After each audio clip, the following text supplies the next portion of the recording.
Hello and welcome to the Ice Guys, brought to you by the National Hockey Now Network. This is the show that takes you into the world of the National Hockey League. Every game, every day, from a betting perspective. With pro sports handicappers, Ian Cameron, Alex B. Smith, and various guests from the world of hockey and sports betting. And now, here's your host, Ian Cameron. Welcome to the Ice Guys, presented by National Hockey Now, Tuesday, February 21st. Ian Cameron with you, and joined once again. He was on with us, I think a couple of months ago was when he joined us. My fellow Ian, Ian Starkman, Stark Vegas, I'm going to start calling him. I love it, his last name Stark. And of course, we're talking betting perspective, NHL, every single day on this show. But Stark, it's good to be with you once again. How are things? Oh, great to join you. Things are good. It's been busy, but I'm loving it. I'm in the rinks all the time with little kids coaching. We got our technical issues here. It's funny, we were actually delayed. Oh, go ahead. We got watching all your picks and following along. It's been a great adventure recently, and you've been on fire, so it's been fun to follow you.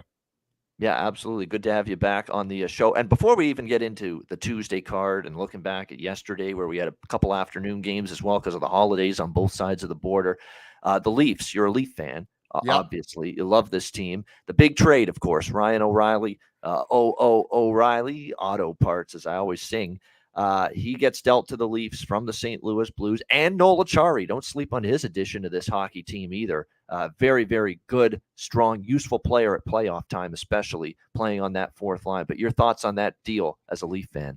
Yeah, you know what? Friday night, I was having a couple beers. It was a little bit late, watching some sports. My brother-in-law was over, and all of a sudden it pops up.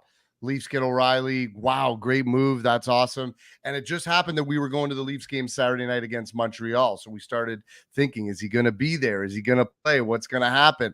And sure enough, we find out Saturday, not only is he there, he's going to play, and he's in the lineup. He's playing center and moving John Tavares over to the wing. That one was a little bit confusing to me, but maybe it's something that they're just going to let it happen for the first little bit. Let that top six really roll. And then as we get closer to, playoffs and really thinking long-term about hopefully a nice playoff run, moving him into that third line center. Now, he looked great. Obviously, he's going to have a little bit of jump coming into a new team. He fit in well. He's going to give some toughness. He's going to give some veteran leadership. One of the only guys left in the league, we were trying to count them maybe on one hand, that doesn't wear a visor anymore. So he's always in the mix, and he was grinding up Saturday. So looking to see what he does as a Maple Leaf moving forward. Yeah, absolutely. And you know what? I think you're right. That's exactly what it is. It's an extension. It's a situation where you've got someone that, can play center. Obviously, it's traditional center, but can play wing. And they just want to experiment it because I think they want him in the top six rather than just automatically slide him down to the 3 center spot behind Matthews and Tavares. But the thought of that, though, still, if it does happen at some point, and he's the third line center of a Matthews, Tavares, O'Reilly, 1, 2, 3 down the middle at the center ice position is pretty impressive. Pretty, it's wondrous to think about it. That's for sure if you're a Leaf fan, and how good that could end up being. Yesterday was a weird day. It was an up and down day for me on the ice with the betting aspect of things. It started with Boston getting by Ottawa. A horrible loss for Seattle. I mean, I don't know what happened yesterday to them, but they get blanked by the San Jose Sharks. When James Reimer is shutting you out, you got problems. Yeah. And we saw that with the Seattle Kraken yesterday. So that was frustrating as really liked a lot of Kraken props in that game. And not a nary a one is going to cash when in a game where you get shut out, obviously. And that's exactly what happened to Seattle. Thankfully, we got a late goal from Mikey Eyssimont. I mentioned him on yesterday's show. He was moved up to the top line with Logan Couture in the absence of both Hertl and that's another thing that was so shocking about that game is there was no Tomas Hertl, there was no Timo Meier for the San Jose Sharks. Still end up shutting out Seattle 4-0 yesterday, but definitely a situation where Eyssimont at plus 650 scoring a goal was great. Helped me out a lot, minimize the damage, a lot when it comes to that. It's a unique time in the season, and you notice it when you look at the lines today, and it's obviously started this past weekend where, there's teams are really pushing for spots in playoffs and all that, but there's other teams that are just either tanking or their players are really trying to prove themselves to get traded or contracts next year. So you're not sure what's going to come of it, but that makes there's some value out there that you can go and get with some of these bottom teams. No question about it. No question about it. And you got to get more creative. Essentially is what you got to do as an NHL bettor at this time of year. I mean, you can't be laying minus 300, 400, 500 road favorites routinely at this time of year. It'll cripple your bankroll. You just can't have that happen. So you got to be a little bit more cautious, selective. That's the best word I can think of, selective, at this time of year, no doubt. And then we saw I can't even say I'm shocked about what the Calgary Flames did, and I said yesterday, when we think they get a big win against the Rangers, get on a run, string some wins together, there they go losing to the Philadelphia Flyers at home, who had just got smacked down in back-to-back road games by the Kraken and the Canucks. So there you go. I mean, Calgary, again, just can't find a way to put, and again, another one of these games, they've had a million of these games this year, Stark, where they basically outplayed the opponent, had the edge in shots, the edge in puck possession, the edge in territorial play, high danger chances, all of that bullshit, and it's a loss at the end of the day. And they've had a bunch of these, and it's just hurting them. It's killing them, these lost points. Yeah, Daryl Sutter looks like he just wishes he was back at the farm. Like, he is sick of these players. They don't want to listen to him. They don't want to play that he knows how to play and how to win, as he's proven as a coach in multiple different locations. This team just isn't buying in, and for whatever reason, I think he's had enough with them, and it's almost becoming a lost season for the Flames, unfortunately, who had such high expectations coming out of the offseason. Yeah, I mean, they are still right there. I mean, they're only 1 point back in Minnesota for the last wild card spot, but boy, they just can't put any kind of win streak together. They can't win 3, 4, 5 in a row. I can't even remember the last time they did that. Yeah. And again, Jacob Markstrom, he needs to make a save or two there when that game was on the line, although they've really let him down. This was more on the defense in front of him. They did not play well. And you look at the kid in net for Philly, who started yesterday because it was the front end of a back-to-back. They're saving Carter Hart for the game tonight against Edmonton, but Samuel Ersson once again played extremely well in net for the Flyers last night. And his record, I think, is now 6-1, and he's won 6 straight starts, 6-1 overall now as a starting goalie for the Flyers. And he was very good once again for them and leading them to victory over Calgary. Winnipeg, you talk about actually both of these night games. 2 just simultaneous, incredible goaltending performances. Ilya Sorokin for the New York Islanders and Connor Hellebuck for the Winnipeg Jets. They were just spectacular. Both goalies, incredible saves, tough saves, high degree of difficulty saves, many of them throughout the night and throughout each of those 2 games, and really stealing victories for their respective teams. Islanders shouldn't have beaten the Penguins last night. Pittsburgh was the best. Again, that's 2 losses to the Islanders, where Pittsburgh was the better team in both games. They outplayed the Islanders Friday night there at Belmont Park, and they ended up having a big fat L to go home with, and that's the only thing they got out of it. Same thing last night, where they have a nice 2-1 lead. They're controlling the play, and next thing you know, bing, bang, boom, third period, the Islanders get 2 goals, and they end up winning that game 3-2. I feel bad for Jari. Jari's first game back, and the 2 goals, he probably should have had both of them. He probably could have stopped both of those goals that went in. It was one of those situations where you just want your goalie to stay in the net, trying to skate around and handle the puck. But it was nice to see some physical play and a little bit of intensity in that game. And those teams obviously have a bit of a rivalry, and there's going to be some bad blood. And it kind of makes me already start thinking about the playoffs, which I'm looking forward to, and some good aggressive play, which, as we know, the game changes come April and May. Yeah, no question. So it was, again, if you're the Islanders, if you're the Rangers, the 2 New York teams, you probably deserved the win last night, but you didn't get it. And it was a good performance. It was even Hellebuck with 50-plus saves in that game. Wow. Just absolutely spectacular. And the Jets were opportunistic. The chances they got, they ended up putting the puck in the net. So Jets with the win, and, of course, the Islanders with the win. And certainly for Pittsburgh now, very, very tedious ground that they stand on right now in terms of the playoff race. And yes, Brian Burke was having going nuclear in the Pittsburgh Penguins press box. Rob Rossi, who does a great job covering the Penguins, and he's been with them for as long as I've known him. Definitely mentioning that Brian Burke was not a happy guy in that Penguins press box. That Irish temper maybe getting the better of them last night in that game against the Islanders. And it was a very physical game, almost had a line brawl at one point in that game as well. So that's what happens when two teams are battling for the playoffs and you're playing each other twice in 4 days. The bad blood and the animosity is certainly going to rise. All right, there will be no bad blood. There will be no animosity amongst all of us tonight when we're joining each other on the Betcast. There it is, the Ice Guys live Betcast tonight, 7:00 p.m. Eastern time, live betting and commentary with me. Alex B. Smith's not with us right now, but he'll be present for the Betcast tonight.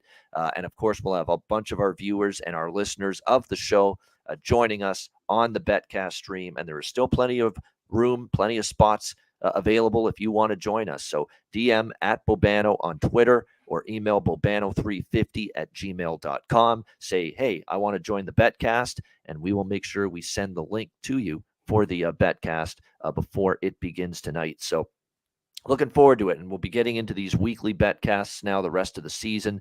Most of them will be on Tuesday nights. We will be doing the occasional Saturday Betcast, probably one Saturday Betcast a month where we'll do Saturday instead of Tuesday.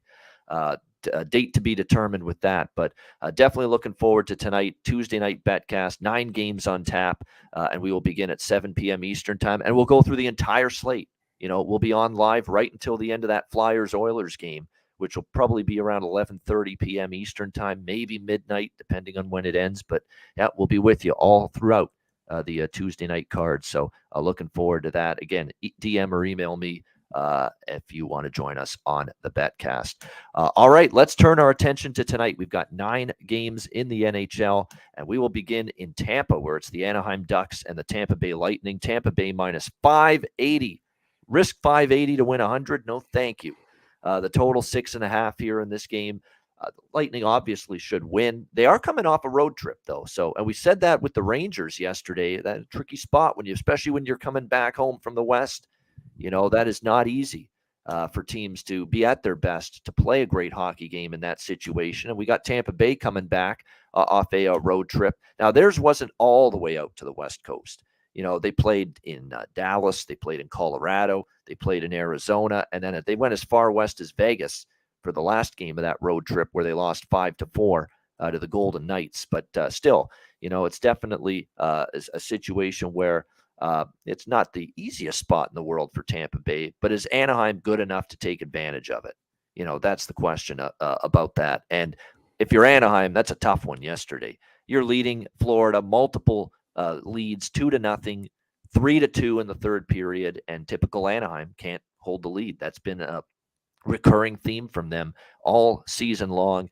Florida ties it up, and then they win in overtime 4-3 yesterday afternoon, an early start for Anaheim, their 5th straight loss.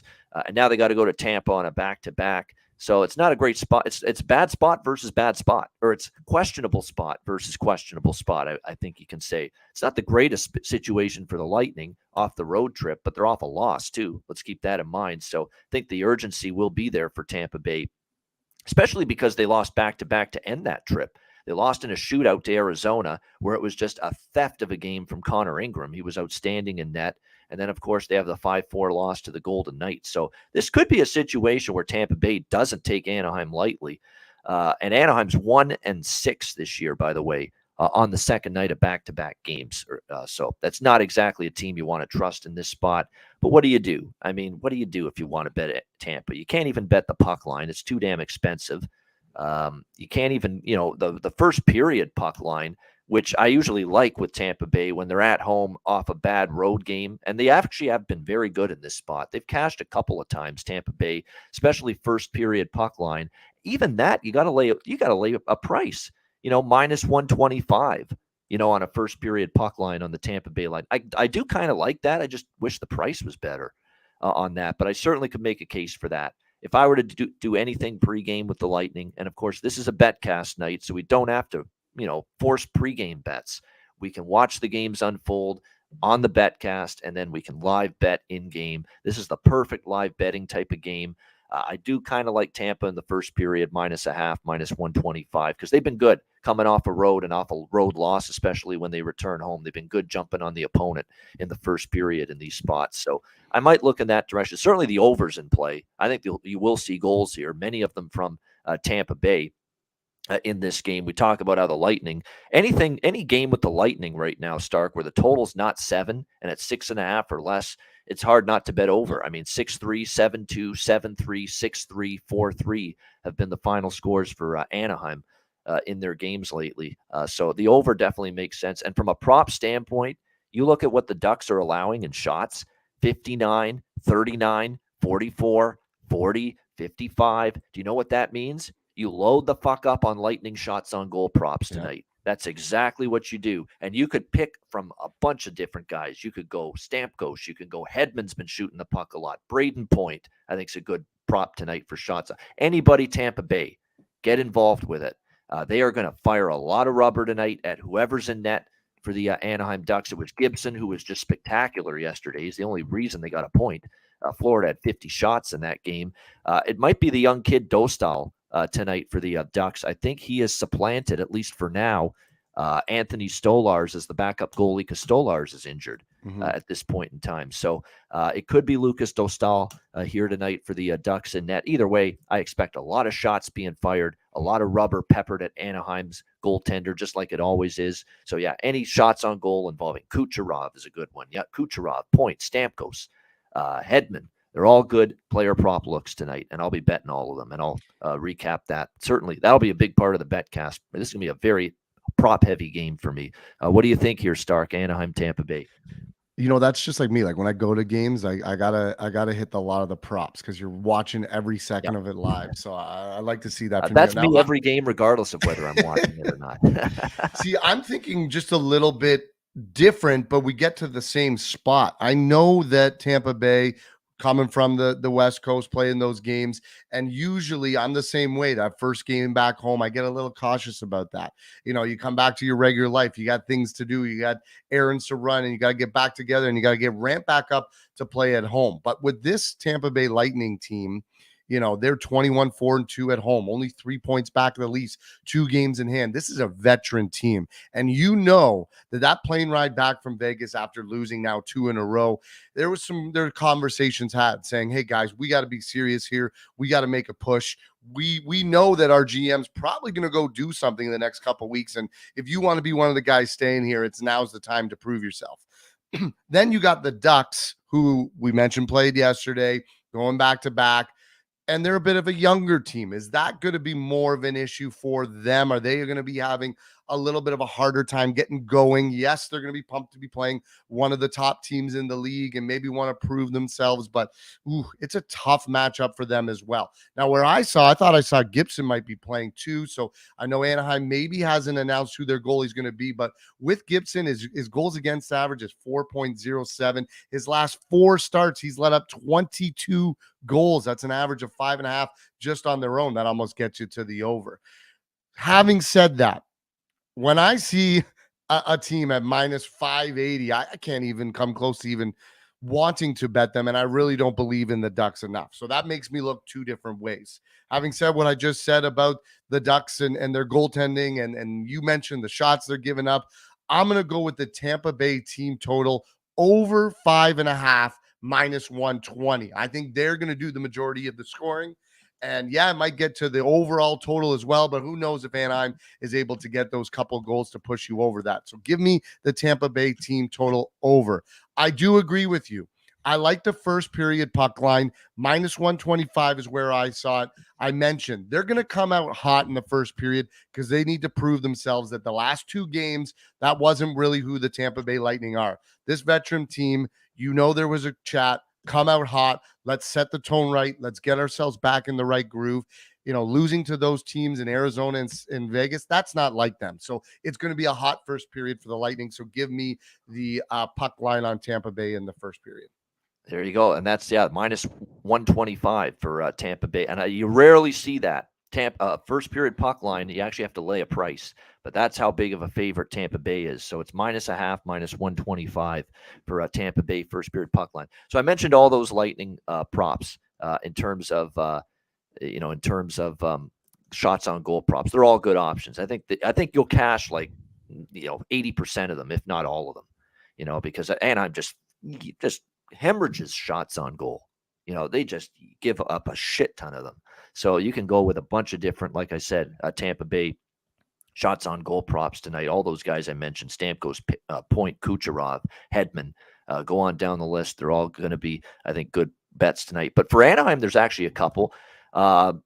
If you look at their shots on goal, because I think they'll get some. It's obviously that they're going to get some shot. Frank Vatrano's one. He's gone over his shots on goal 3 of the last 4 games, and heavily over. If you look at Vatrano's numbers, he enters this game having 4, 6, and 3 shots on goal 3 of the last 4 games, and his over 2.5 is only plus 110, plus 100. There's been no adjustment yet by odds makers. They've not reacted at all to this recent bump up in shooting the puck more from Frank Vatrano, Frank the Tank, playing on that second line for Anaheim. So I think that's probably a good player prop, shots on goal prop tonight in this game. Trevor Zegras, look, if anyone's going to do anything offensively in a game where I don't think Anaheim's going to score a ton of goals, but if there's anyone that's going to do something, it'll be Zegras. If you actually look at his point prop, it's probably not a bad option here tonight, because you go back and look at the last 1, 2, 3, 4, 5, 6, 7, 8, 9, 10, 11, 12, 13, 14, 15, 16 games.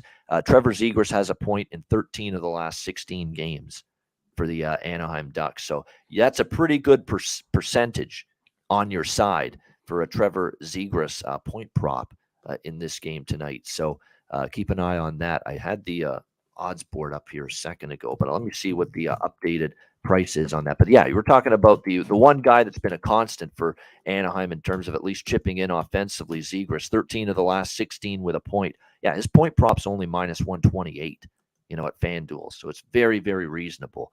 No question about that. So, and like I said, for Tampa Bay, they're probably going to light things up quite a bit tonight offensively themselves.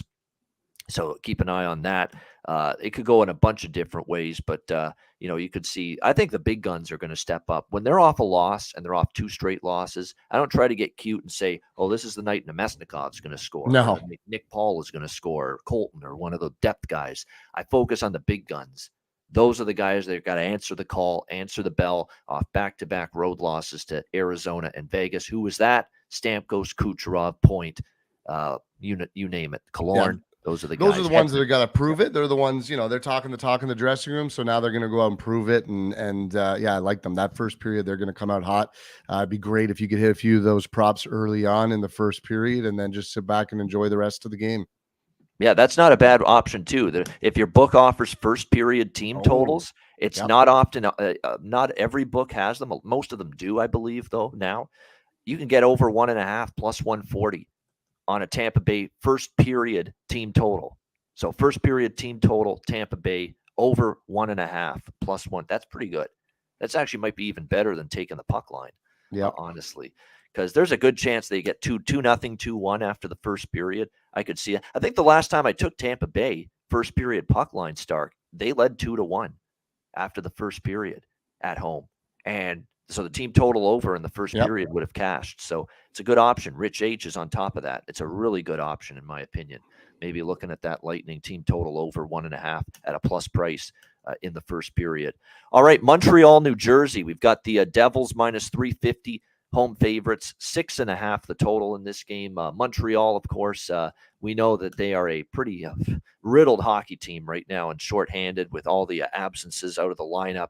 I mean, it's Caden Gooley and Arbor Jacki and Chris Weidman and Joel Edmondson, 4 pretty much starting blue liners right there, all out.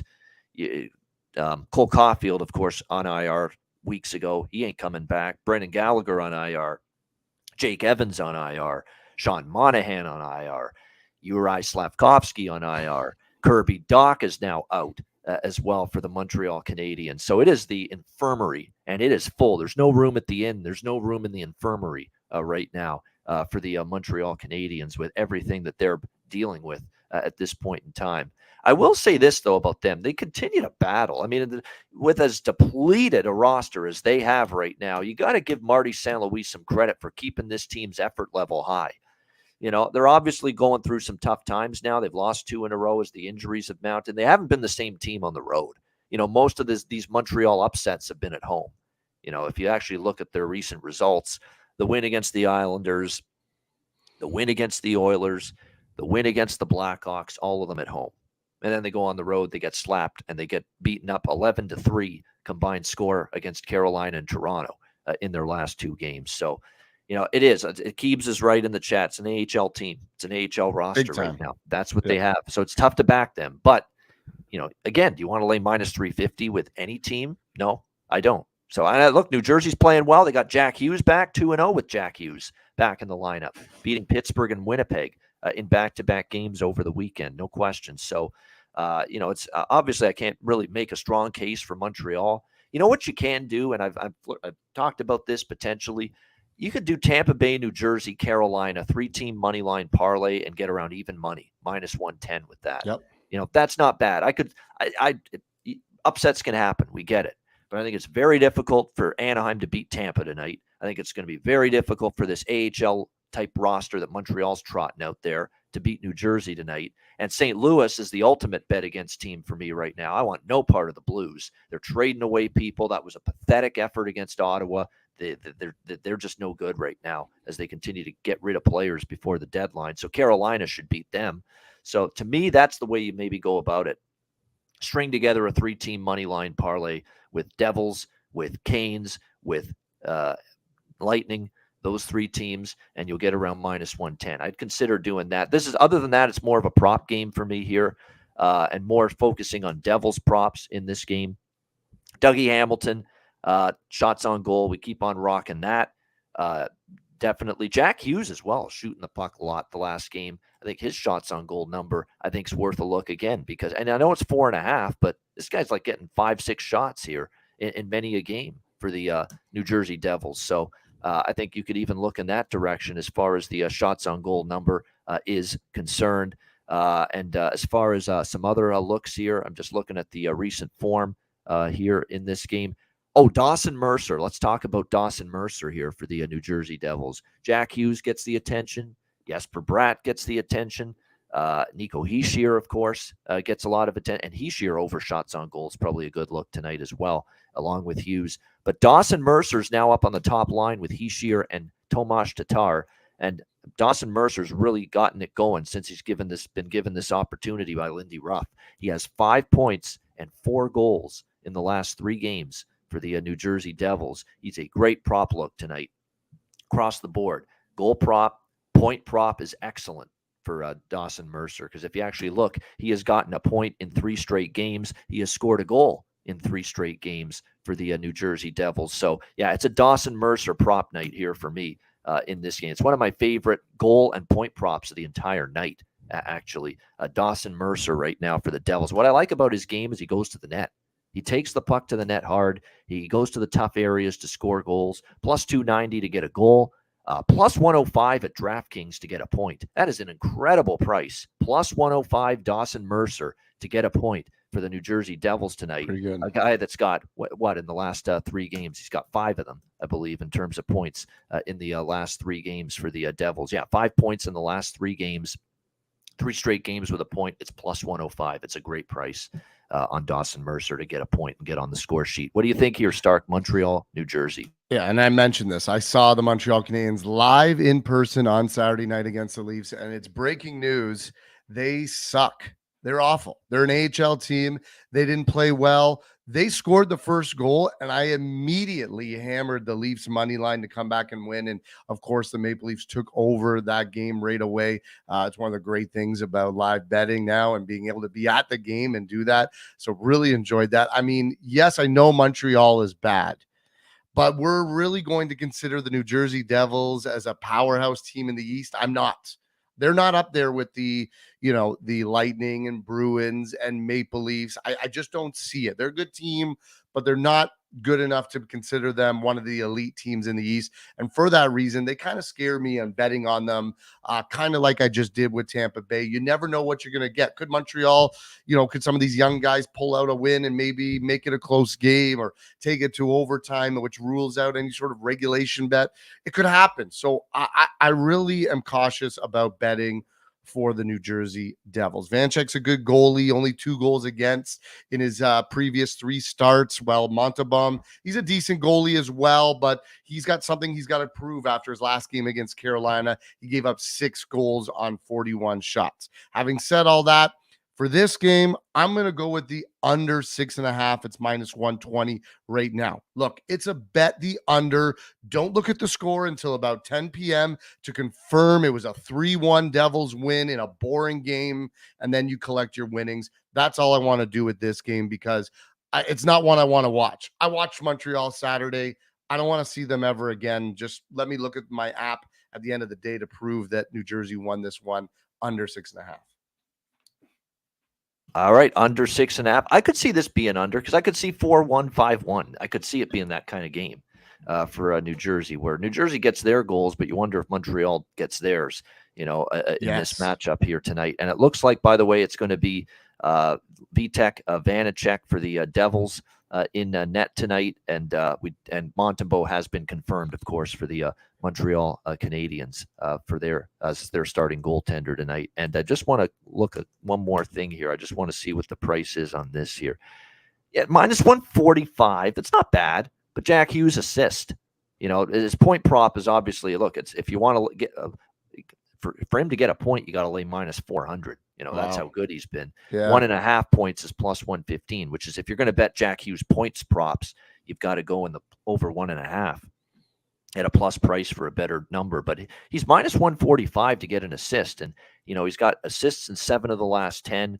He didn't have a point in the game against Winnipeg, even though they won. And usually a guy like that, when he's held off the score sheet one game, he comes back strong the next game. Same with Jesper Bratt. This could be one of those games where you could put together Jesper Bratt to score a point, Dougie Hamilton to score a point, because their props are 0.5 points, and then put Mercer in there, who's been red hot here these last 3 games, and get a nice little SGP at a plus price in this game with those 3 players to get a point. Dougie Hamilton, Jesper Bratt, and Dawson Mercer for the New Jersey Devils tonight. So definitely an interesting spot here for New Jersey. New Jersey's won 2 in a row. Like I said, with Hughes back, they're playing well. It's in our chat, someone saying all money on Devils, and they are not great at home. It's true. I mean, their home record's not great. Montreal's not been great on the road lately, so that's the counter argument to that. It's scary. Either way you bet it, you're a little bit scared about what could happen here. It's an unknown. Yeah, I'm just going back and looking, but I know for Montreal, it's been it's been a struggle. All their upsets, all their best performances, all their best games seem to be at home lately. They've lost, I think, 4 or 5 in a row on the road. Long term, they're 20-51 on the road.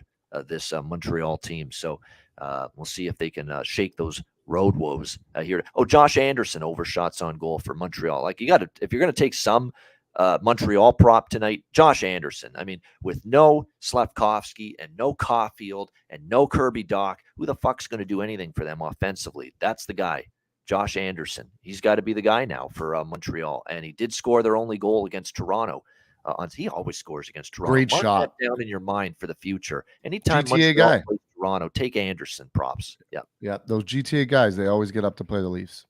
They sure do. So if you're going to take anything in the offensive category, goal prop, point prop, and certainly shots on goal on the Montreal side, that's who it would be with Anderson. With Suzuki, the shots on goal, Damon, yes, he'd be the other shots on goal target as well for me in this game. Nick Suzuki, he has been shooting the puck quite a bit in the last several games. All right, St. Louis, Carolina. We've got Carolina minus 360, home favorite, 6 the total. Again, we should see Carolina win this game. Now, there is the aspect of them coming off the outdoor game Saturday night against Washington, a great atmosphere there. So maybe they did some partying after that. Who knows? But maybe this is that spot where they don't play their best game and St. Louis has a shot tonight. But you know what I've said about St. Louis now for a few days. They've traded away O'Reilly. They've traded away Tarasenko. There's going to be more bloodletting on the way prior to next Friday's trade deadline.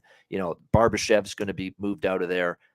Don't even underestimate the potential that Nick Leddy, some of the veteran blue liners, Justin Falk even, could be moved out before the deadline. So no doubt that St. Louis has looked terrible. Let's call it like we see it, these 2 games since the O'Reilly trade in particular. The Colorado game, they were just totally outplayed. And then Ottawa was embarrassing. I mean, for Ottawa to steamroll you like that on Sunday, definitely concerning here. Now, do the Blues have pride? do the Blue? Robert Thomas had a quote the other day after the Colorado game. He said, "We're certainly not going to roll over." Well, certainly it looked like that's exactly what the fuck you did against Ottawa, losing 7-2 on Sunday. So, and Carolina's just a runaway freight train right now. Other than that 6-2 loss to the Rangers on our Super Betcast Saturday a couple of weeks ago, they've been absolutely outstanding. They beat Washington twice. I thought they'd maybe have a little letdown or look ahead against Montreal going into the outdoor game in Raleigh. And it was 2-2 after the third, so it was looking, a little, interesting for a bit there. But then Carolina put the pedal down in the third period, and they ended up winning 6-2. I think if you like Carolina, maybe if you like St. Louis, maybe you take them first period. Because, look, if St. Louis isn't going to show up in the first period tonight, they're not going to show up at all, okay, after losing 7-2 to Ottawa. If they're not going to play better in the first period, then they're just going to fall further behind in this game. This is not one of those games where I think St. Louis starts slow and then comes back late. No, if they're going to have a chance in this game, it's going to be a strong start after getting embarrassed by the Ottawa Senators on Sunday afternoon. So if you're interested in taking that puncher's chance, that shot with St. Louis, you got to maybe look first period or not at all. For me, this is, again, more of a prop game. I'm going to have a little piece of a 3-team money line parlay, and I don't love doing those, but at this time of year, you have to with some of these big favorites with Carolina, Jersey, and Tampa. I'm putting all three of those in a little money line parlay, get it at -110. But as far as this game goes, the over might get there. In fact, I am tempted by it. Carolina has actually been scoring goals in bunches lately. If you go back and look during this great streak that they put together, they have scored 3 goals or more, this Hurricanes team, in 10 straight hockey games. So if they get to at least 3 and 4, you get a couple from St. Louis. St. Louis, again, defensively has been trending over lately just because they've not kept the puck out of their net. And if you actually look at series history, St. Louis and Carolina, 4 of the last 5 meetings have gone over the total, 5-2, 6-3, 7-2, and 6-4, the final scores. So now that the total has actually dropped in this game, because it opened 6.5, it's down to 6 now. Pretty much across the board. I like this over now that it's fallen a half a goal. Freddie Anderson in net for Carolina, and we expect Jordan Binnington in net here for St. Louis. What do you think here, Stark? Blues, Canes? Yeah, kind of following up on exactly what you said. But once that first shoe drops on a team and O'Reilly, your captain, he gets moved, it's over. The team has completely checked out. They're just waiting for the rest of the players to be traded. They're just kind of showing up. They're talking about all the different rumors that they're hearing, who's getting moved next, where they're going. And that was the kind of weekend it was for the Blues with back-to-back losses. You mentioned Colorado, Ottawa. That is awful. 7-2 to Ottawa. I mean, at least compete a little bit and have some pride. You're a former Stanley Cup champion team. But they have 6 games left, the Blues, before the trade deadline. And I could see maybe the being under 1.5 wins in those 6 games they have left. They're not going to give you much for the remainder until they clean house and bring in some young guys who are trying to compete. Carolina 9-1 in their last 10. They don't want to give the Devils any thoughts of catching them for the first in the Metro. They're going to come out hot. They're going to bury this sad sack Blues team right away. Give me Carolina first period puck line at +105. +105. I mean, yeah, Carolina's going to smoke them in the first. Blues will just roll over and die. I'll take that one. Yes, please. All right. Very good. I like it. And a good prop. Go ahead. Sorry. You there? Sorry. Yeah, we got you. I'm also going to sprinkle. So give me the first period puck line, but I'm also going to sprinkle on the Hurricanes over 4.5 goals. Now I know it's set at 3.5. I'm going to the alt line at over 4.5 at +140. This could be a blowout one. The last time they played, you mentioned it was a 6-4 win for Carolina. They're going to score goals and they're going to score them in bunches. Jordan Binnington's going to lose his mind, probably get pulled. So I like Carolina big. One player prop ready for this one, and it's a shocker. Andrei Svechnikov. He has not scored a goal in the year 2023. That is stunning. And that's February 21st. Like, that's almost 2 fucking months. My God. He had 30 goals last year, and he was sitting on 19 goals before the end of 2022. You think he would get close to 40, but he hasn't scored yet. He's due. What better time than against this bad Blues team? Get off the schneid, get a goal. Snechikov Anytime goal plus 115. All right, there we go. Good stuff. Liking Svechnikov to find the back of the net, which actually goes hand in hand with the fact that I like him over shots on goal. And because that's the one thing, he's been trending over with his shots on goal, Svechnikov here. And I think we could see that here tonight against the St. Louis Blues. Another one of these teams that is giving up just a boatload of shots. They're giving up at least 30 shots in pretty much every game now. The St. Louis Blues. So Carolina becomes another good target for shots on goal over props tonight for this game. No question about that. The ones that stand out for me are Svechnikov, Teravainen. Teravainen's been going over his shots on goal prop lately. Teravainen, let me just bring up the streak here. Yeah, 5 straight games over 2.5 shots on goal for Teuvo Teravainen for the Carolina Hurricanes. So that's on the shots on goal prop board for me as well. And there's actually some value in some of these points props as well for the Canes. Oh, a couple more too. Shots on goal wise for Carolina here. Let me just see here. Yeah, Teravainen as well. It's a little expensive, his point prop. Burns, same thing. You got to lay a pretty solid price and juice with that. And even Marty Necas, and Marty Necas has just been, I've sung the praises of this guy all season.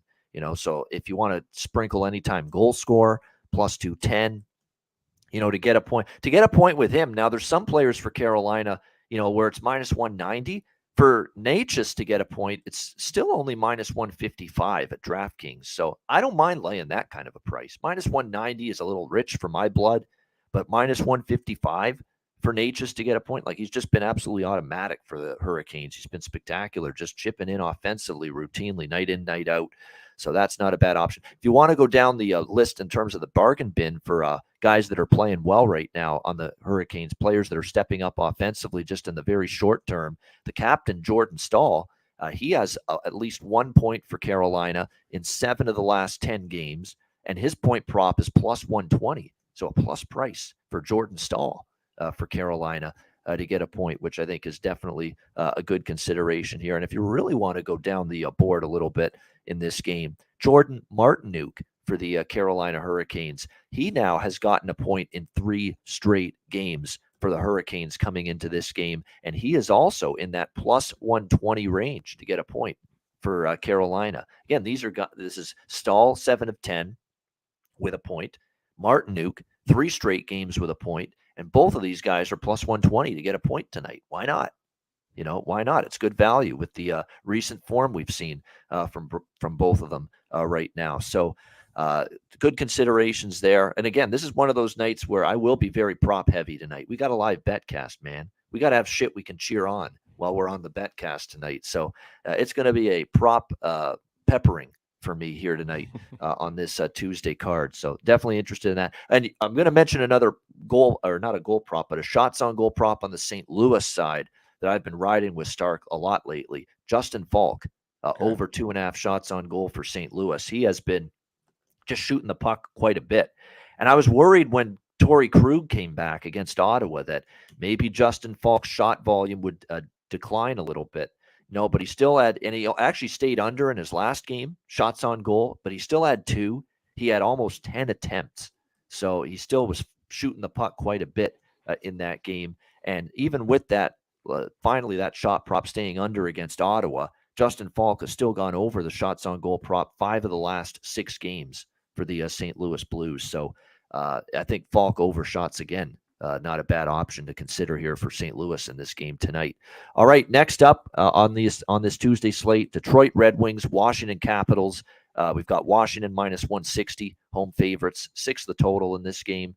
The Capitals are a mess right now. There's just absolutely no interest for me in laying a price with this team right now.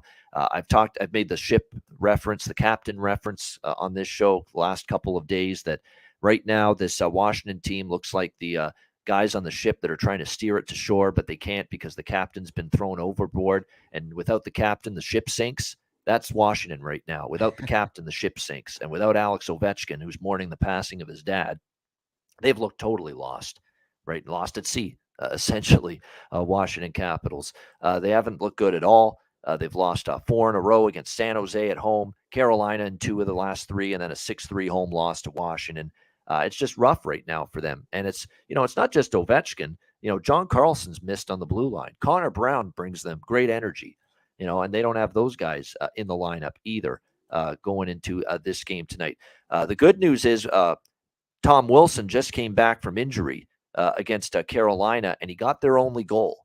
And I think if you're going to bet anyone for Washington, goal or point prop tonight, go with Tom Wilson. Tom Wilson is someone that just plays with all-out effort. No question about that. And if anyone's going to make an impact, I think tonight for them, it's him. He scores in his first game back against the Washington Capitals in the outdoor game on Saturday night. And he's going to get opportunity. He's playing on the number one power play unit for Washington here tonight against Detroit. So definitely that's a prop that piques my interest here tonight would be Wilson. And he's playing with Kuznetsov and Sheary as well on the top line. But, you look at the lineup, Nick Backstrom hasn't been the same since coming back from that injury. They were wondering if he'd even play hockey again. And Backstrom just hasn't gotten it really rolling since he's been back. Mantha's been a disappointment. Strome and Oshie are capable, but, it becomes paper thin now with what we're seeing offensively. This team just has had a real issue scoring goals lately. 1 goal against Carolina, 2 against Carolina, 1 against San Jose, 2 against Boston. It's been a rough go for them trying to find the back of the net. I definitely want to take Detroit. I probably will take Detroit here plus 140, but I got to admit this is a little bit of a tricky scheduling spot. Like they've been out on the West Coast playing in Vancouver and in Edmonton and Calgary and Seattle, 4 straight games. They played great on this road trip. I think they ran out of gas a little bit against Seattle, 4-2 against the Kraken. They lost that game. But now they come back west to east, Pacific time zone to East time zone, and they play this game tonight in Washington, and then they finally get back home to play the New York Rangers on Thursday night.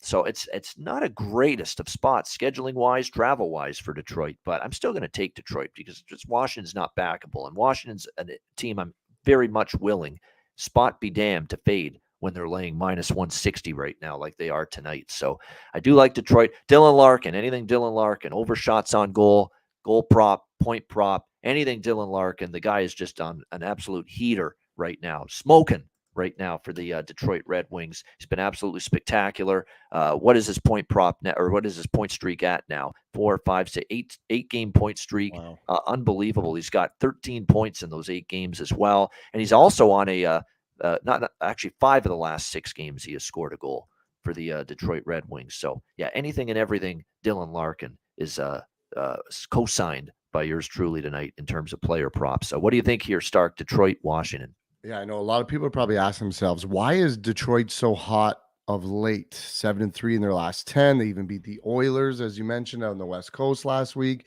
Well, it has to do with what we were kind of talking about at the start of the show.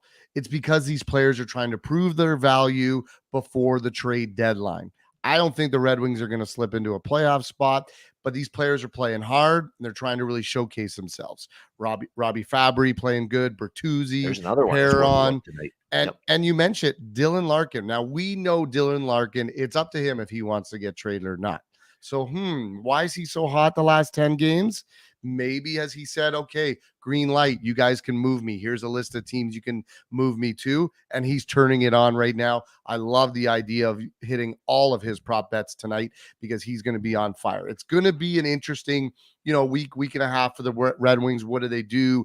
What do they have to lose? Can they start moving players early before you get to that deadline? But these guys are just going to keep playing hard because that's all they've been doing lately. Unlike some of the other teams, the Blues we mentioned, who've just given up. These Red Wings are playing hard.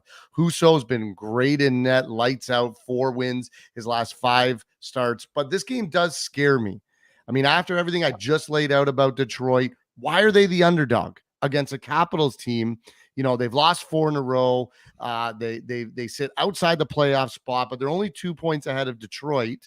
But it seems weird. It's 2 teams heading in different directions. But why is Detroit the underdog? I fear that Vegas believes just what you said. Usually you come from the West Coast and you come back home, you get smoked that first game home. Well, they throw a wrinkle in the schedule and these guys got to play one more on the road before they even get home. It's almost like getting home, but you're not quite there. I don't know. I'm weary about this one, but with that plus 140 and the Red Wings playing the way they are, that's my pick here. I'll take the Detroit Red Wings money line. All right, very good. Good stuff indeed. Jack Rosenblatt has already emailed me to request the link for the Betcast, so he's in our chat right now. Jack Rosenblatt will be on the Betcast tonight, joining us. He's talking about Hughes 4+ shots, Kucherov 3+, Aho 3+. Yeah, I mean, Aho's been a little more hit or miss with the shots lately, but certainly Hughes I like, Kucherov I like. Anybody on Tampa, like I said, Point, Stamkos, Hedman, guys like that. I mean, it's a good night to do a little shots on goal parlay on a big card like this, no doubt. Yeah, Washington has actually owned Detroit here in Washington. I can't deny that. Detroit's had a really rough history here in Washington. But how many of those Washington teams were, teams that were healthier, teams that were better, teams that were in current form-wise were better at the time Detroit played them here than now? I mean, Washington's just in awful form right now. Mm-hmm. And current form-wise, it's a slam dunk to take Detroit. That's what's scary. It's a Right. slam dunk to take Detroit based on current form. The Red Wings are playing much better hockey right now. There's no denying that whatsoever. But, you've got them coming back from the West Coast for a one-game stopover on the road in Washington before they finally head home. That I don't always love those. And I hate that the NHL does this shit. They do it often with these teams. Why don't you just put them back in Detroit after the West Coast? Why do they have to go to Washington and then go back west a little bit to Detroit? I don't understand that logic and why they do that with teams, but it is what it is here. And by the way, there's a couple of more props in terms of, I want to mention Bertuzzi. Someone mentioned Bertuzzi. Bertuzzi's gone over his shots prop in 7 of the last 10, and it's only 1.5. And, this is a guy that's starting to get back into form a little bit for Detroit. Nick Backstrom has gone over his shots on goal prop in 7 of the last 10 games as well. So a couple more considerations there. But and Bertuzzi, by the way, has gone over the 1.5 shots 3 straight games. So again, maybe a little undervalued now. Again, we're talking about someone that's getting his feet under him now, returning after a long absence. And as a result, he's trying to regain offensive confidence and having more confidence to shoot the puck more. That's definitely what we're seeing from Tyler Bertuzzi. All right, Toronto and Buffalo. This is always a fun matchup. The Leaf fans flood KeyBank Center in Buffalo every time they go there. The Leafs -170 road favorites, 6.5 the total in this game.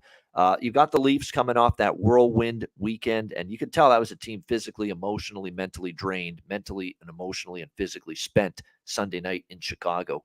You could just see it right away, the way they were fumbling the puck, turning it over early in that game, that, hey, this is not going to be the Leafs night, or at least it's going to be a difficult game. Not only was it a difficult game, they lose the game. Hat-trick Kane did a tap dance all over Toronto in that one with a hat-trick for the Chicago win. So you got the Leafs now. They Sheldon Keefe did the right thing, gave everybody just the day off yesterday, catch their breath. They needed it. They looked exhausted on Sunday night. And now you get a day off. You got a little recharge your batteries, so to speak, and be ready. And he didn't even make the morning skate for this prior to this game tonight mandatory.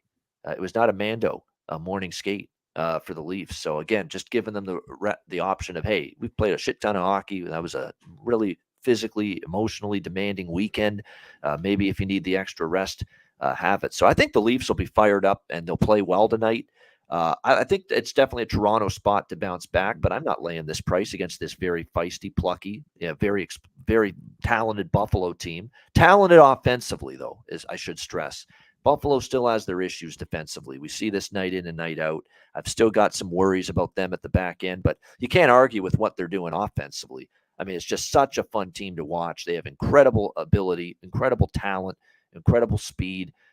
Great game breakers, players that keep getting better night in and night out. We do have both goalies confirmed, by the way, tonight. Ukko-Pekka Luukkonen, UPL, will be in net for Buffalo. Ilya Samsonov for Toronto tonight in this game. Samsonov noted on Sunday he didn't feel great, even though he started against Chicago coming off that illness. So we'll see if he feels a little bit better tonight in this game. I like the over. That's what I'm going to bet here, over 6.5, -140.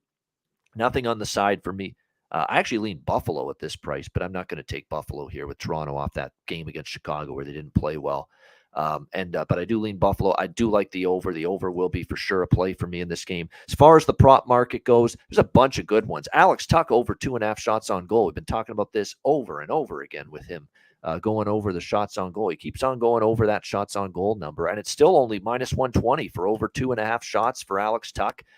3 against San Jose, 3 against LA. He had the 4-4 against Carolina, Minnesota, 3-3 before that. So he's gone over 2.5 shots on goal, Alex Tuck, in 1, 2, 3, 4, 5, 6 of the last 9 games for the Buffalo Sabres. So absolutely, I think the player prop on his shots worth a look. Dahlin, you're right. We've talked about him going over his shots on goal prop. What else have we got? We've got a couple on the Leafs that are worth noting, by the way. Dylan Cousins, I want to throw him out. I talk about him scoring a goal and point prop every game. I think he's the undervalued player when it comes to the Sabres. He's plus 275 to score a goal tonight. Dylan Cousins has a point for the Buffalo Sabres in 3 straight games. And I think if you go back and look further than that, as he continues to gain the confidence of Don Granato, he has gotten a point for the Sabres in 1, 2, 3, 4, 5 of the last 7 games and 7 of the last 10 games for the Buffalo Sabres. And Dylan Cousins is only a very, very reasonable minus 115 to get a point tonight for the Sabres. And I like the goal prop on Dylan Cousins as well for the Sabres in this game. On the Leafs side, you've got some players that Ryan O'Reilly, I've been just that gut feel for me, Stark, that he'd be looking to shoot the puck. He wants that first goal as a Leaf. He wants to get it over with. He's going to be looking for his offense. I know we think of him as someone that wants to pass as well and help out his line mates, but he has been shooting the puck with the Leafs. And yeah, you got to lay a price. Over 1.5 shots, minus 160. It's juice worth laying, in my opinion. He will get to 2 shots on goal, in my opinion. I mean, he's been all over the front of the net in his first couple games with the Leafs over the weekend. He's shown a want to and a willingness to shoot the puck. He had 2 shots on goal against Chicago. He only had 1 against Montreal, but I'm convinced he got 2. I think they took 1 off the board because there was one that I thought for sure was a shot on goal. They didn't credit one. So that's the one thing you got to worry about. I like it.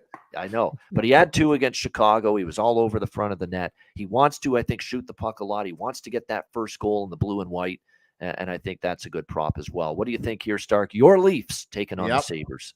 The Leafs look great on Saturday, as I mentioned. They had that new trade bump, and then Sunday was a letdown. No legs, no jump, no passion. And maybe, speaking of conspiracies, maybe, just maybe, Patrick Kane reached out to his buddy, Austin Matthews, and said, hey, bud, let me have a big night here and show your bosses what I'm made of.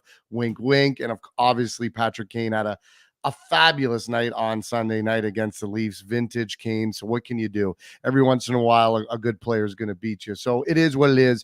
Wash it away and start fresh here against Buffalo on Tuesday night. And the Leafs need to keep the pace in the standings. I know they kind of know who they're going to play, but it's important to them that they get that home ice advantage against Tampa Bay. And they got to stay hot. They're 6-4 in their last 10. It's their first time in Buffalo this year. And we know that Niagara region folks will be flooding the KeyBank Center to make it feel like a home game, a Leafs home game. And if it's a Leafs home game, I like them in regulation minus 105. And I also like them in the first period money line, a little bit of juice, minus 135. We've talked about it. It's a bit of a theme. Good teams, good veteran teams coming off a bad loss. They regroup and they come out strong in the first period. So I like the Leafs in the first period. I also was riding Ryan O'Reilly, but anytime goal score, I'll ride that right till he gets that first one. Almost had it on the first shift as a Maple Leaf on Saturday night. It's at plus 250 right now. And what better place to get it than in Buffalo against one of his former teams. Side note, had to look this up today and saw it, but O'Reilly trade tree, when he was traded from Buffalo to St. Louis, do you know who Buffalo got back? Tage the Rage Thompson, and obviously he's playing fantastic for the Sabres. But I think O'Reilly wants to go in there, prove himself. I like your shots prop bet, but let's look at him to get his first goal of a Maple Leaf tonight in Buffalo. I could totally see it happening. I could definitely see it happen. Again, a former team, if people forget that. Before he went to St. Louis and won the Stanley Cup there, yes, he was in the Tage Thompson deal. the deal that sent Tage Thompson to Buffalo, and Ryan O'Reilly went the other way from Buffalo to St. Louis. This is one of his former teams. So that former team angle is in play here. You always want to play well against your former team. And certainly Ryan O'Reilly will want to do that here tonight in this game. And we will definitely see. So I kind of like it too at plus 280, by the way, for him to score a goal tonight. And plus 105, plus 100 to get a point, over 1.5 shots on goal. This is definitely feels like one of those games where it is everything Ryan O'Reilly, Stark, for you and I tonight. Yeah, and he's staying with John Tavares again. They're going to give it another shot, keep riding it a little bit. We know Tavares is playing well. So why not let those top 6 play a whole bunch tonight and give him an opportunity to really get a goal and get some points? Absolutely. Here we go. We are all aboard here. The Ryan O'Reilly Express tonight. Let's hit it. O'Reilly Auto Parts. There we go. Kind of screwed that one up, but there you go. You get the point. So Ryan O'Reilly night here tonight in Buffalo. All right. It is time to take a short break. Because we're halfway through the card. But we got 4 more games left on tap here on this Tuesday card. Hit the like button. A reminder, the live betcast is tonight. So make sure you join us for that, 7 p.m. Eastern. DM me on Twitter at Bobano and email bobano350@gmail.com.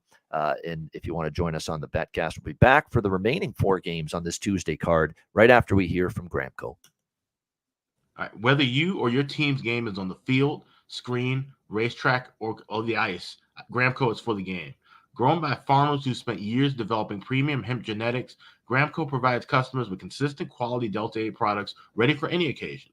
Gramco currently offers numerous Delta 8 products such as vape cartridges, disposable vapes, pre-rolls, gummies, wake and bake coffee, and more. Gramco offers an enjoyable legal high delivered discreetly and directly to you, and is also available at many American retailers as well. Get the best Delta 8 cannabis products on the market shipped quickly and discreetly from Gramco. If you visit www.thegramco.com, use promo code ICEGUYS, you get 25% off of any order, and all orders on the site that are $50 and higher are shipped free with standard shipping. So live elevated with Gramco and check out their wonderful Delta 8 products today.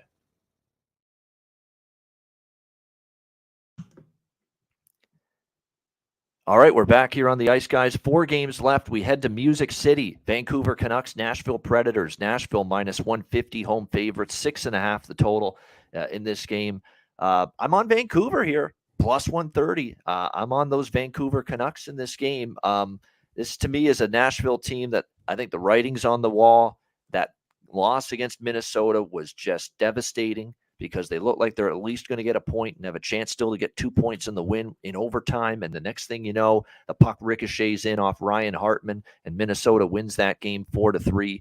I think Nashville is going to be sellers at the trade deadline. There's zero part of me that wants them at minus 150 here in this game tonight. And don't look now, the Canucks here, I know it was Philadelphia and 6-2 win on Saturday. Flyers are obviously what they are. But you look at the Canucks, they gave the Rangers a good battle, 6-4. They were right in that game against a very good Rangers club. There's definitely small little steps of improvement, baby steps, if you will, of progress and improvement from the Vancouver Canucks. And, I think against Nashville right now, they're just not playing the kind of hockey that I trust in this price range right now. You saw they'd had the big win against Florida, and sure enough, they lose. They can't follow it up. They had just 3 awful losses at home before that win against Florida, shut out by Boston, beaten by Arizona, trampled by Vegas 5-1. They just haven't played very well here at home, essentially, other than the Florida game since the All-Star break. And if you'll actually look at Vancouver and their track record here in Music City, it's not bad. Going back to December 2018, we saw Nashville beat Vancouver in overtime here at home. They had a 1-goal win, 3-2 against them at home. Vancouver beat them a couple years ago, 6-3 here in Nashville. Then it was 3-1 Vancouver in Nashville last year, back in January. And earlier this season in November the 5th, last year actually was 4-2 Nashville in the rematch, but 3-1 Vancouver beat them in Nashville before that. Earlier this year, it was in Vancouver, but Vancouver only lost 4-3 in a shootout, gave the Predators all kinds of issues, and that's back when Bruce Boudreau was still coaching. And Vancouver was a mess at that time. So to me, Vancouver's a live dog here. And to me, Vancouver has perked up their play just a little bit. There's still issues defensively. Make no mistake about it. And that's concerning. And that's also why I'm on the over again with Vancouver. You just can't keep me off a Vancouver game over the total at this point. It's automatic. Look at these scores: 5-2, 6-1, 5-2, 5-4, 4-3, 6-5, 5-2, 6-1, 6-4, 6-2. They're all going 7+ goals, all of these Vancouver games. So Canucks plus 130 and also over 6.5. There's a bunch of props I like for this game as well, and I'll get to those right after we hear from Stark. What do you think here, Vancouver, Nashville? Yeah, going back again to weird scheduling. It was a tough one for Nashville this weekend, having to play back-to-back games Saturday and Sunday, both 2 p.m. starts. I mean, guys hate afternoon games, let alone having to do it 2 days in a row. That was a tough one. A good 7 goals against Florida was a bit of a surprise for me. I was not expecting that from this team, but they're playing decent hockey, but they really need to turn it on to make the playoffs now. It's go time for the Predators. If they got any chance of making the playoffs, they got to start winning. I actually think Vancouver is garbage. They play run and gun hockey, and they're under Tocchet, who is just really opening the door right now and letting the guys go out. I think he said, let these guys just play and let's get a real high draft pick. And then next year, I'll start putting in a structure with these guys. He kind of seems checked out as far as wanting to do too much with this group that he has. Maybe that'll change after the trade deadline if some players go out the door. But having said that, both these teams, I'm not really too big on the Predators minus 150. That's too much juice for a team that's coming off a weird weekend. Vancouver, maybe a live dog might be the play if that grows throughout the game. So it's a simple one for me. I'll take the over 6.5 in this game. I think there's going to be lots of goals. It's going to be fast-paced, back and forth, a little bit sloppy in the defensive zone. So it's going to be a goals night for both these teams. It's been a goals night in every Vancouver game. Yeah. It seems like for 2 months. It seems like I've been betting over every Vancouver game for 2 months. It feels that way. And I think it's actually been pretty damn close. I know it's been a solid month that I've been just on Vancouver game over the total every single time. And it really hasn't let up with Rick Tocchet behind the bench. They've still either they've scored a bunch of goals or the opponent has, or both. And the game still goes over the total. Yeah, Rich H is onto it. Anything JT Miller is worth, as shots on goal are flying over the total right now.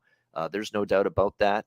I know there's some people in the chat that say, well, hold on now. Saros is in net. Can't bet Vancouver now. Saros has been average lately. Saros is playing well. You want to look at Saros's recent starts?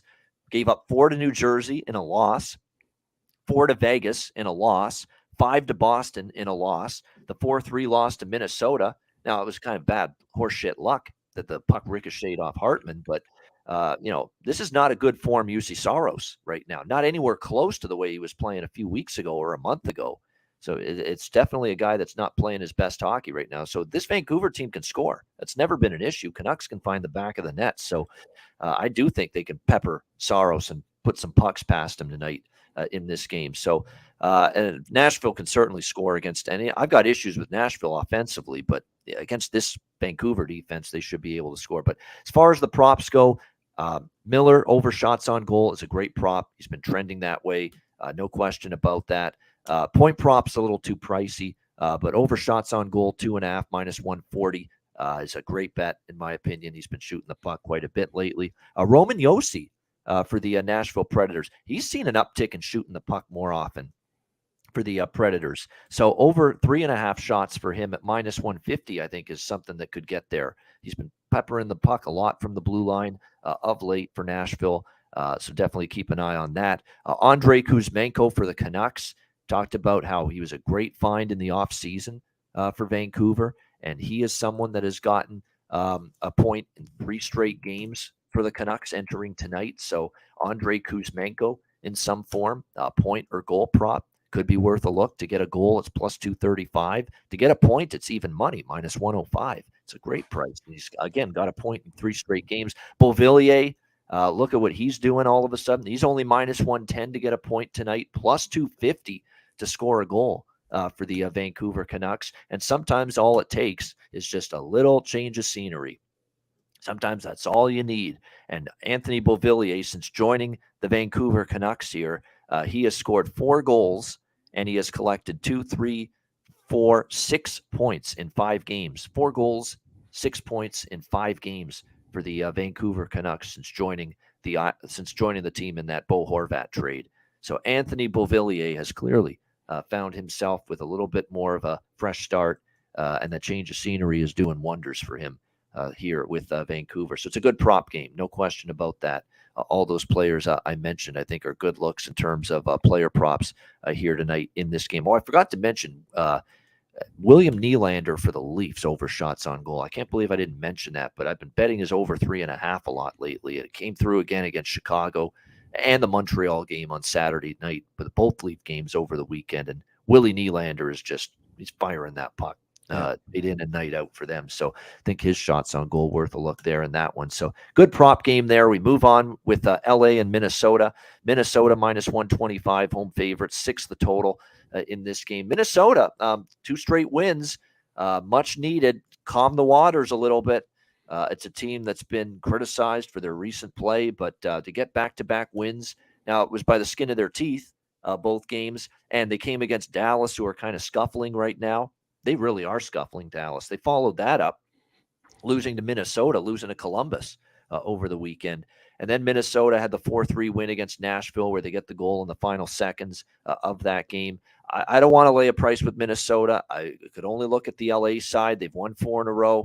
They're playing well. They've done very well against the Minnesota Wild. 3 of the last 4 head-to-head meetings, the Kings have won. A 2-1 win over Minnesota. 7-6 win against Minnesota in Minnesota back in October. And then a 1-0 shutout victory for the Kings in LA back in November. So there's no question they have done a very nice job, LA. I think the price is worth it.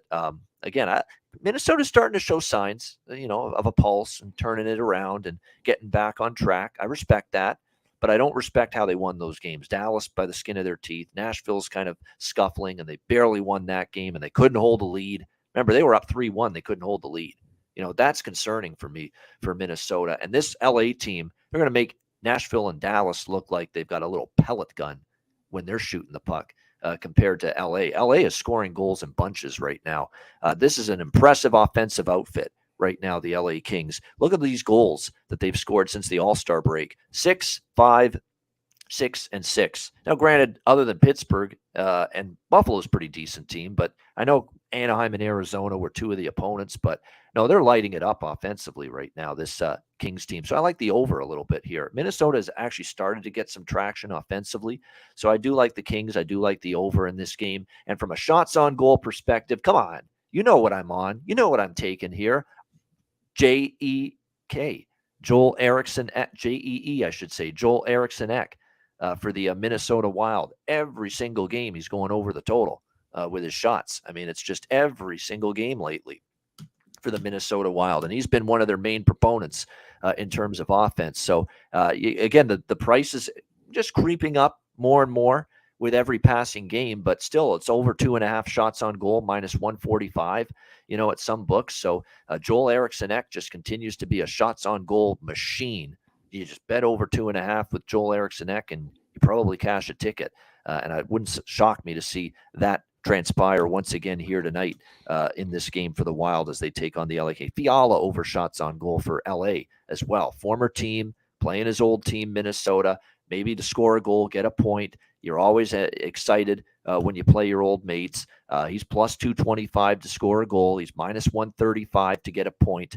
Fiala props are good tonight, in my opinion, as well. And Kempe, of course, because he's just been on fire for several games. What do you think here, Stark? Kings, Wild.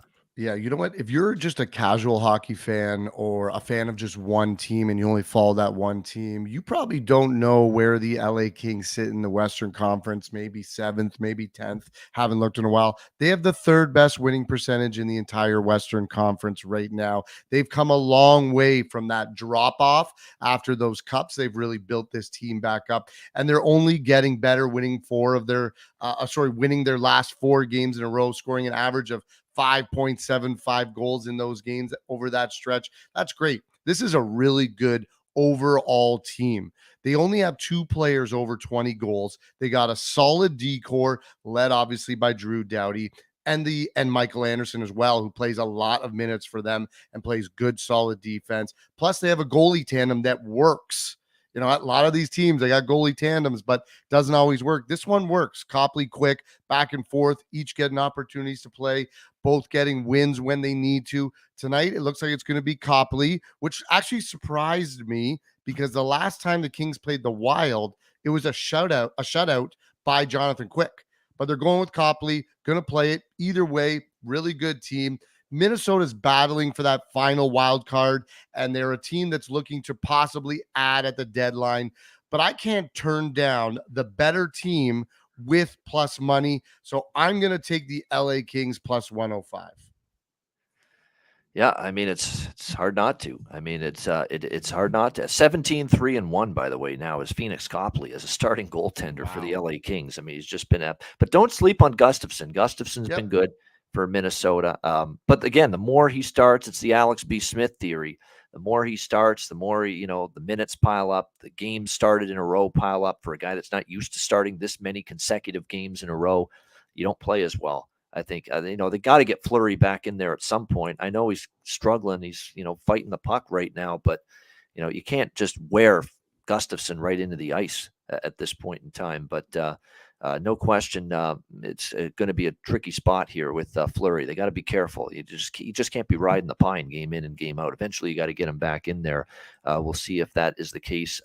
Again, this is a tricky game from a totals perspective, but I will lean to the over here because the games in Minnesota have gone over with these teams. I mean, you go back the last 3 meetings at XL, 4-3, 6-3, 7-6. They've gone way over the total. It's the games in LA that have been a little bit lower scoring. So LA and over for me. Like I said, Eriksson over shots. There's some good points props as well in this game.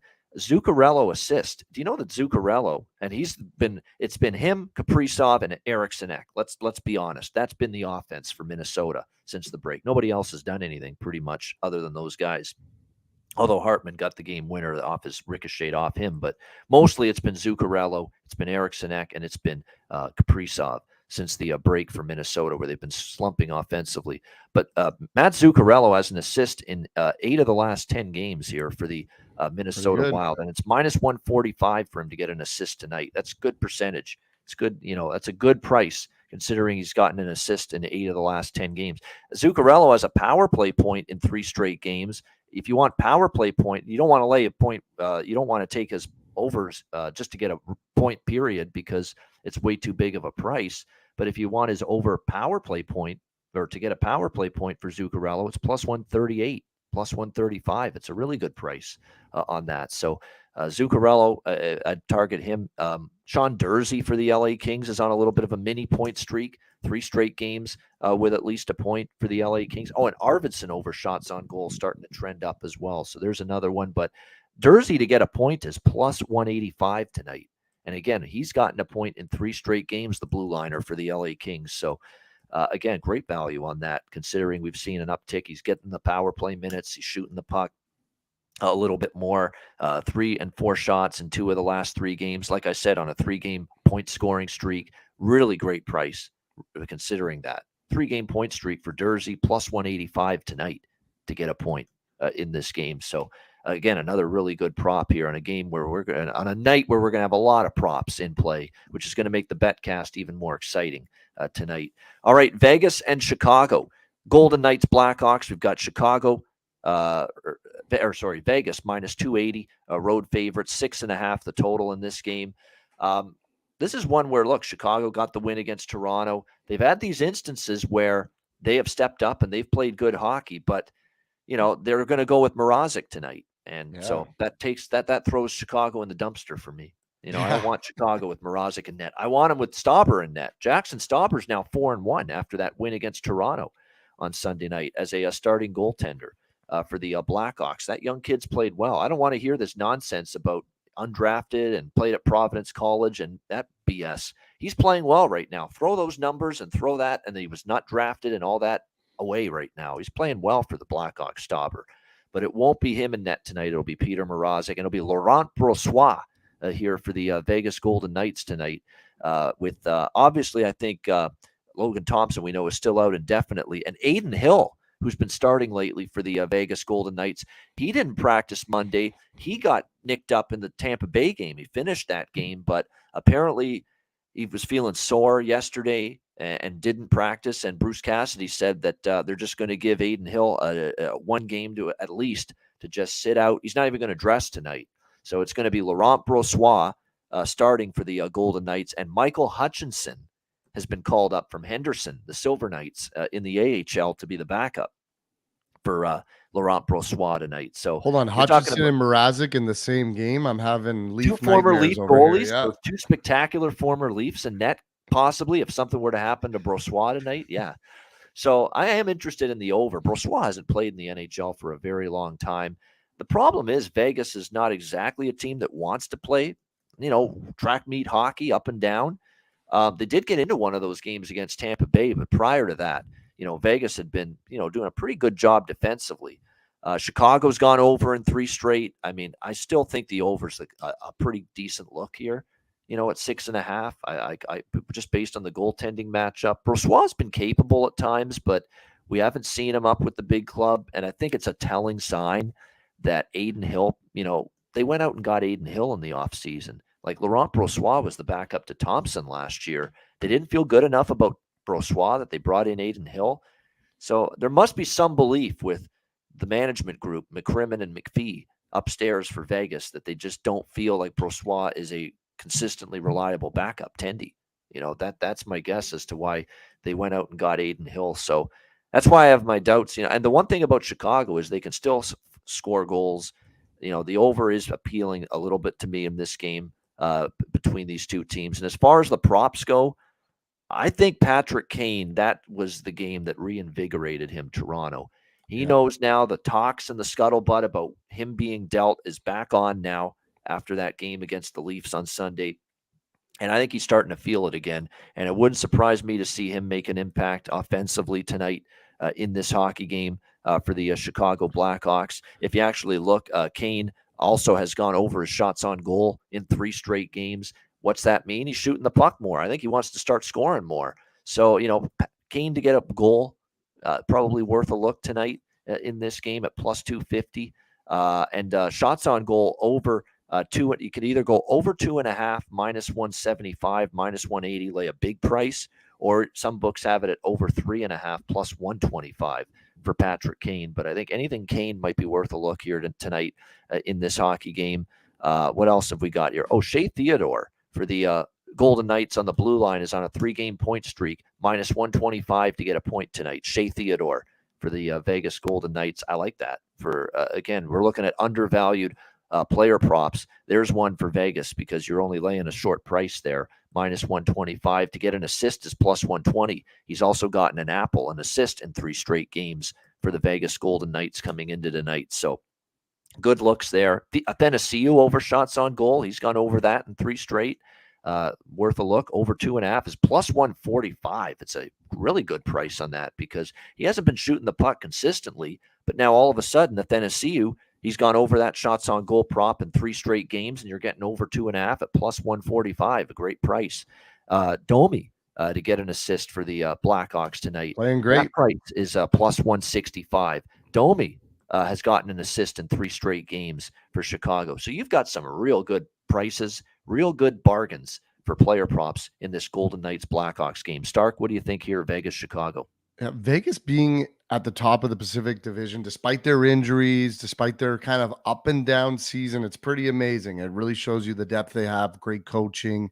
And we know that they're going to empty the cupboards come trade deadline to really bolster up their roster before that playoff push, with them being in the spot that they are in. 5 wins in a row. They'll look to stay hot and keep that top spot.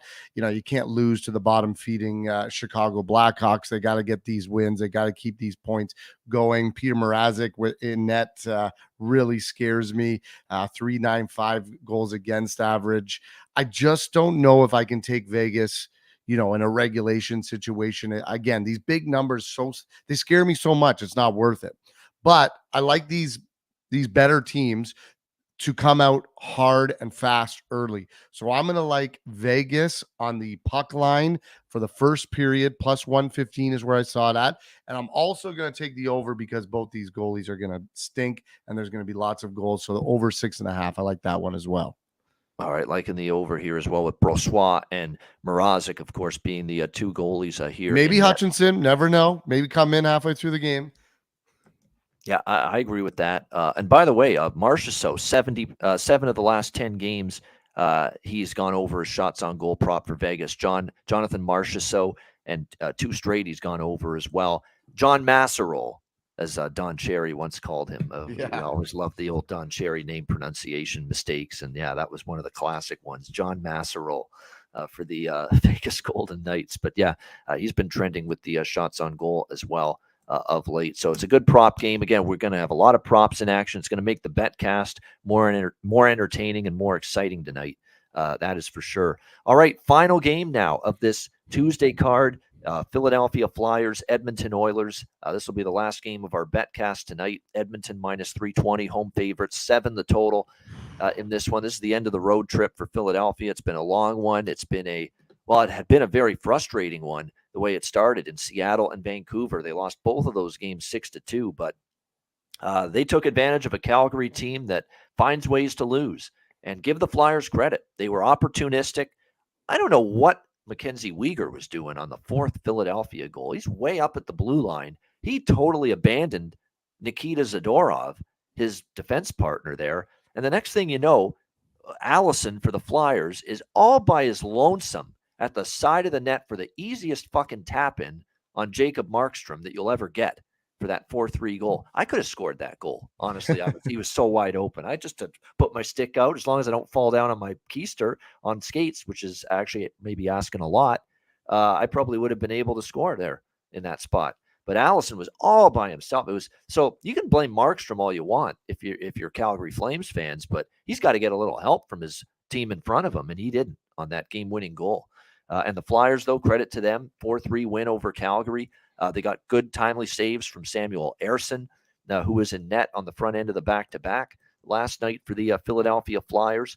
It looks like in this game tonight, it is going to be, I would think, kind of hot in this game tonight for the Flyers, although it hasn't been confirmed. It is going to be Stuart Skinner back in net for the Oilers tonight, giving Jack Campbell a bit of a break. I feel bad for Campbell. He's played well, Campbell, lately, but it's just that Colorado loss was a tough one.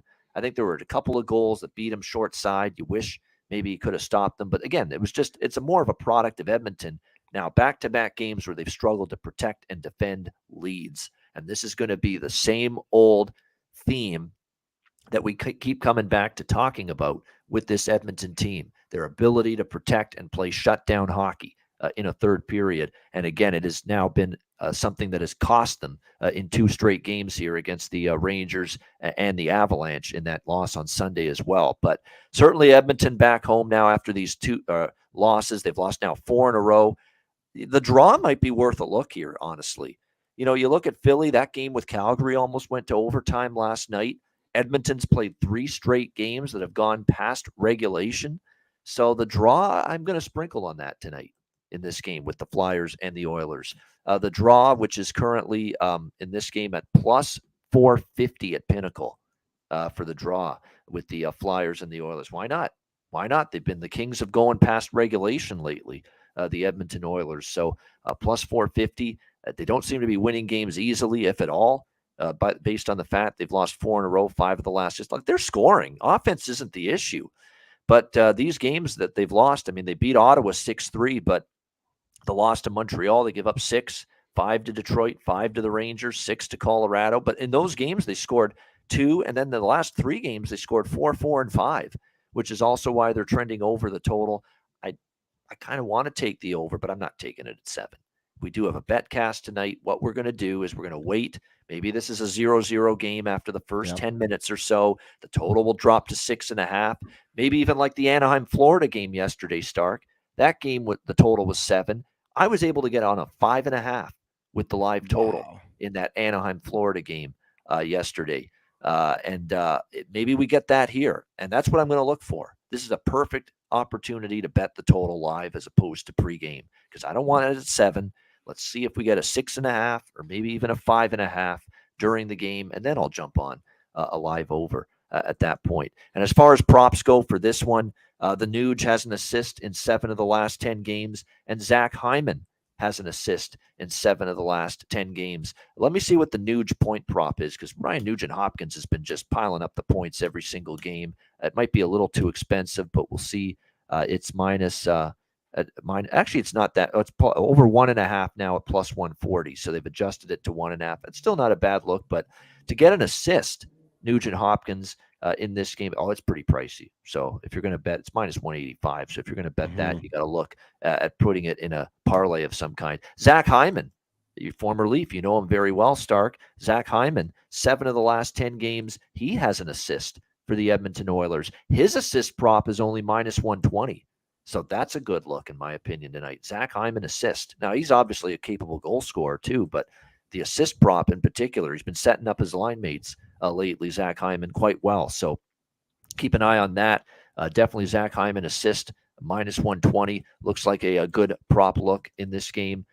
So that's definitely a couple that I would be considering here as far as props are concerned.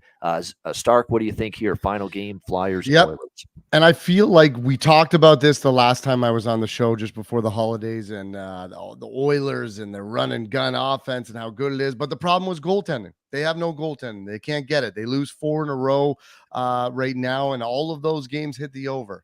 It's just their style of play. It's the way they're going to play. It's what's hurt them in the playoffs the last few years, and it's continuing to be an issue for them.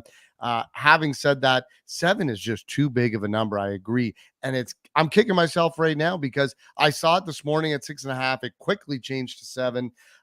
So I did not grab it. I should have. I like what you're going to do here.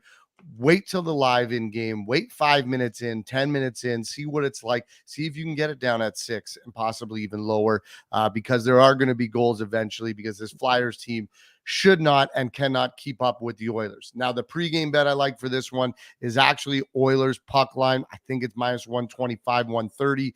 I think the Oilers need a win and need a big win. Finally coming back home, being able to play in front of their own crowd, they're going to have that juice to get going, and hopefully they can put a lot of pucks in the net in the second and third period, hitting that late in-game over, as well as getting a puck line win for them too. McDavid's going to come out. I like him to do a lot. I like the Hyman prop as well. He's playing good, and the thing I like about Nugent-Hopkins is they are loading up on that top line, and the defenses need to play against them. A team like Philadelphia that's not deep, 2-3 lines deep, they can't compete with the Oilers' second line. So Nugent-Hopkins is going to get lots of looks. He's going to get shots, and he's going to be able to make plays to get points. So I like that one as well. Yeah, this could be a game where, while I did sprinkle draw plus 450, I am a little concerned that there's 4 straight losses. They come back home and they bury this tired Philly team. It is back-to-back. It's the end of the road trip for the Flyers. Maybe they just run out of gas tonight. They get ambushed. That could be the case, because they go home to play Montreal on Friday after this. But that does concern me. But again, Edmonton just hasn't been – they've been giving up so many goals. They haven't won any games easily. So this still could end up being, a tight game when it's all said and done. But good prop. By the way, I misspoke on the Hyman assist prop. He's actually gotten an assist in 5 straight games. Ooh, so it's even stronger. So minus 120 to minus 125 for Zach Hyman to get an assist. And he's had one in 5 straight games. And you know why he's had an assist in 5 straight games? Because Leon Draisaitl is on his line, and he's been setting up the big German. That's exactly what he's been doing. And because Draisaitl is on a 4-game goal-scoring streak coming into this game for the Edmonton Oilers. Now, unfortunately, if you bet the goal prop for Draisaitl, you don't get a great price. It's like plus 100, minus 125 even in some spots. But, if you're looking for something that's maybe not a sure thing, but pretty damn good percentage, it happens. 4 straight games with a goal for Draisaitl. You could obviously go in that direction. Maybe tonight. a power play goal for Draisaitl. Yeah. I like Warren Fogle. Stark. Warren Fogel's playing on the top line with Connor, and why the fuck is Jesse Puljujärvi still playing on the top line? Guy can't put a puck in the ocean right now. And I like Jay Woodcroft. Pains me to criticize the guy. I think he's very bright. He's not bright letting that fucking guy take a spot on the top line, doing absolutely dick all. They're Jack trying shit. to do what they always do with Crosby, right? Put a couple no-name guys and Crosby elevates them all the way up. They're trying to do that with McDavid. They just can't seem to find the right combo. Was it Draisaitl? No. Hyman? Nothing's really worked with McDavid, which I feel bad for him because he's having an absolute career year right now. Yeah, they're sell. What's to sell? This is basically selling an old jalopy in car terms. That's what they're selling right now with Jesse Puljujärvi. He's done squat. He had that one fight in the LA game. That way, I give him credit for that. He dropped the gloves in that one game. Shows a little metal. I like that. But offensively, I mean, you're playing with Connor McDavid. You know, you could make a scarecrow score some goals or get a point for crying out loud playing with him. My goodness. And Jesse Puljujärvi, this is ridiculous. I mean, at this point in time. Now, he does have a point in 2 straight games and assist. So let's see if he starts to heat up. But I'm talking about goal scoring in particular. I mean, he's got 1 goal for the Edmonton Oilers in the last 1, 2, 3, 4, 5, 6, 7, 8, 9, 10 games. And he's played most of those up on the top line. So he's got to pick it up. You're playing with Connor McDavid. You should be able to accidentally score some goals, accidentally collect a bunch of points, but hasn't been the case. Fogel's been the one that's been more trustworthy. And Fogel, like I said, is starting to show some life here for this Oilers team. Going into the game tonight, if you look at Fogel's numbers, he has 2 goals. He got 2 goals against Colorado. And he's now on the top line, and he's got 3 points now in the last 2 games. So whatever you can find for Fogel, and he's plus 400 actually to score a goal tonight. So it's a really good value there for Fogel to find the back of the net tonight. All right, great stuff. We'll wrap it up. It's been a long show, but a great card. Betcast tonight, 7 p.m. Eastern. Make sure you join us for that. Hit the like button. Reminder, patreon.com/iceguys. Just $10 a month. Our daily betting card posted there, goalie charts, totals charts, power ratings, and more. We're going to have the NHL broadcaster, TV broadcaster rankings, every team in the league, 32 down to number 1, courtesy of me. We'll post that video on the Patreon page on Thursday. That was a lot of fun doing that, and we will post it later this week for our Patreon subscribers. Again, just $10 a month, patreon.com/iceguys. We'll be back to wrap it up with best bets right after we hear from Manscaped. Support for the Ice Guys is brought to you by Manscaped, our good friends at Manscaped, who are the best in men's below-the-waist grooming. Their products are precision-engineered tools for your family jewels. Manscaped's Performance Package, the ultimate men's hygiene bundle. Join over 7 million men worldwide who trust Manscaped with this exclusive offer for you, courtesy of the Ice Guys. Get 20% off of any purchase and free worldwide shipping with the promo code ICEGUYS. That's promo code ICEGUYS, all one word, ICEGUYS at manscaped.com. If my math is correct, that's about 400 million balls that you can help preserve with manscaped.com using the promo code ICEGUYS. You get the Performance Package 4.0. It is a game changer. The Lawnmower 4.0. It takes care of this, among other things. It'll keep you trim as can be. The Lawnmower 4.0, waterproof. Same thing with the Weed Whacker, which takes care of your ear hair, nose hair. I mean, nose hair in particular. You know, I'm getting up there in age, and nose hair is becoming definitely more of an issue. This will take care of it. It feels like someone's tickling the inside of your nostrils sometimes. It pisses the hell out of me. It bothers me. I need to take care of that shit. This will take care of it for you. The Weed Whacker makes part of the package that you get with your Manscaped purchase, and the Manscaped Performance Package 4.0. You also get the ball toner. You also get the ball deodorant, keep you smelling good and looking good and feeling good down in the nether regions. This package is really going to make you feel good and look good and look better, slim, trim. That's what it's all about. And manscaped.com can help you out with that. So make sure you take advantage of this. Manscaped.com. Get 20% off and free shipping with the promo code ICEGUYS at manscaped.com. That's 20% off with free shipping at manscaped.com, and use the promo code ICEGUYS. Unlock your confidence and always use the right tools for the job with Manscaped.